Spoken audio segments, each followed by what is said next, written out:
मध्ये जायदगाव परप्रांतीयाने शिवीगाळ केलेला आहे, अभद्र भाषा वापरलेली आहे आणि त्याचा व्हिडिओ देखील व्हायरल होतोय।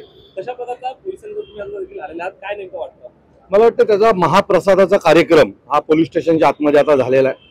आमच्या महाराष्ट्र सैनिकांनी त्याला जो काही महाप्रसाद द्यायचा आहे तो पोलीस स्टेशनच्या आतमध्ये दिला। जो कोणी राजसाहेबांच्या बाबतीत बोलायची हिंमत या महाराष्ट्रात या ठाण्यात करेल तो कुठे आहे याचा आम्ही कधीही विचार करणार नाही। तो जगातल्या कुठल्याही कोपऱ्यात असेल त्याला महाराष्ट्र सैनिक चोप दिल्याशिवाय राहणार नाही आणि आताही तेच घडलेलं आहे। मी परत सांगतो, आमच्या नादाला लागू नका। हे भैये बिये तुम्ही तुमच्या घरी राहा, आमच्या नादाला लागलात तर तुमचा कार्यक्रम फिक्स आहे।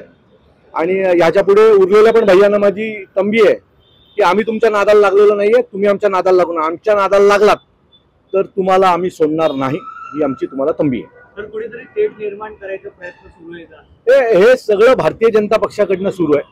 हे भारतीय जनता पक्षाचे जे काही भाडखाऊ नेते जे काही स्टेटमेंट करतात ना सगळीकडे, त्याच्यामुळे यांची हिंमत वाढते।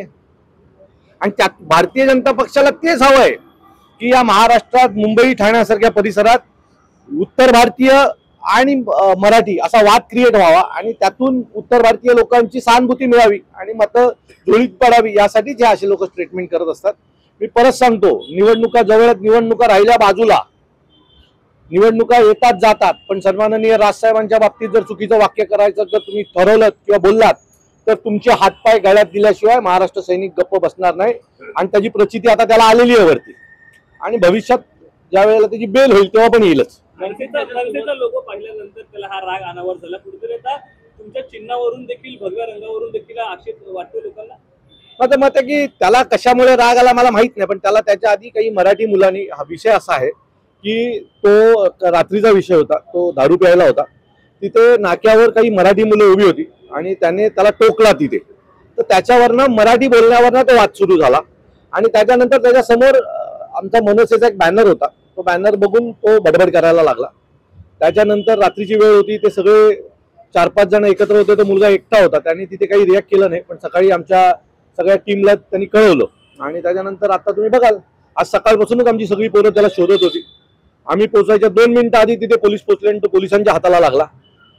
त्याच्यानंतर पोलीस स्टेशनला आणला। आता पोलीस स्टेशनला आणल्याच्या नंतर आम्ही पण घुसलो आणि त्याला जो काय प्रसाद द्यायचा आहे त्याचा पाहुणचार पूर्ण महाराष्ट्राच्या मराठी स्टाईलने आम्ही केलेला आहे। हे सरकार म्हणतो हिंदुत्ववादी सरकार आहे, भगवं सरकार आहे, परंतु शिंदेच्या बालेकिल्ल्यामध्ये त्यांच्या अगदी हाकेच्या अंतरावरती अशा प्रकारचं शिवीगाळ। एक मिनिट, कोणाचा हा बालेकिल्ला नाहीये, कशा काय बालेकिल्ला होऊ शकतो? काय बालेकिल्ल्याची व्याख्या काय? म्हणजे त्यांचे नगरसेवक आणि आमदार आहेत म्हणजे बालेकिल्ला? हा बालेकिल्ला ठाण्याचा मराठी माणसाचा आहे, हा इतर कोणा माणसाचा नाहीये। म्हणजे निवडून आले म्हणजे बालेकिल्ला होता का? आमच्याकडे हजारो पोरं आहेत अशी की मराठी माणसावर कोणी काय केला तर अंगावर जातील किंवा त्याचे हातपाय तोडतील।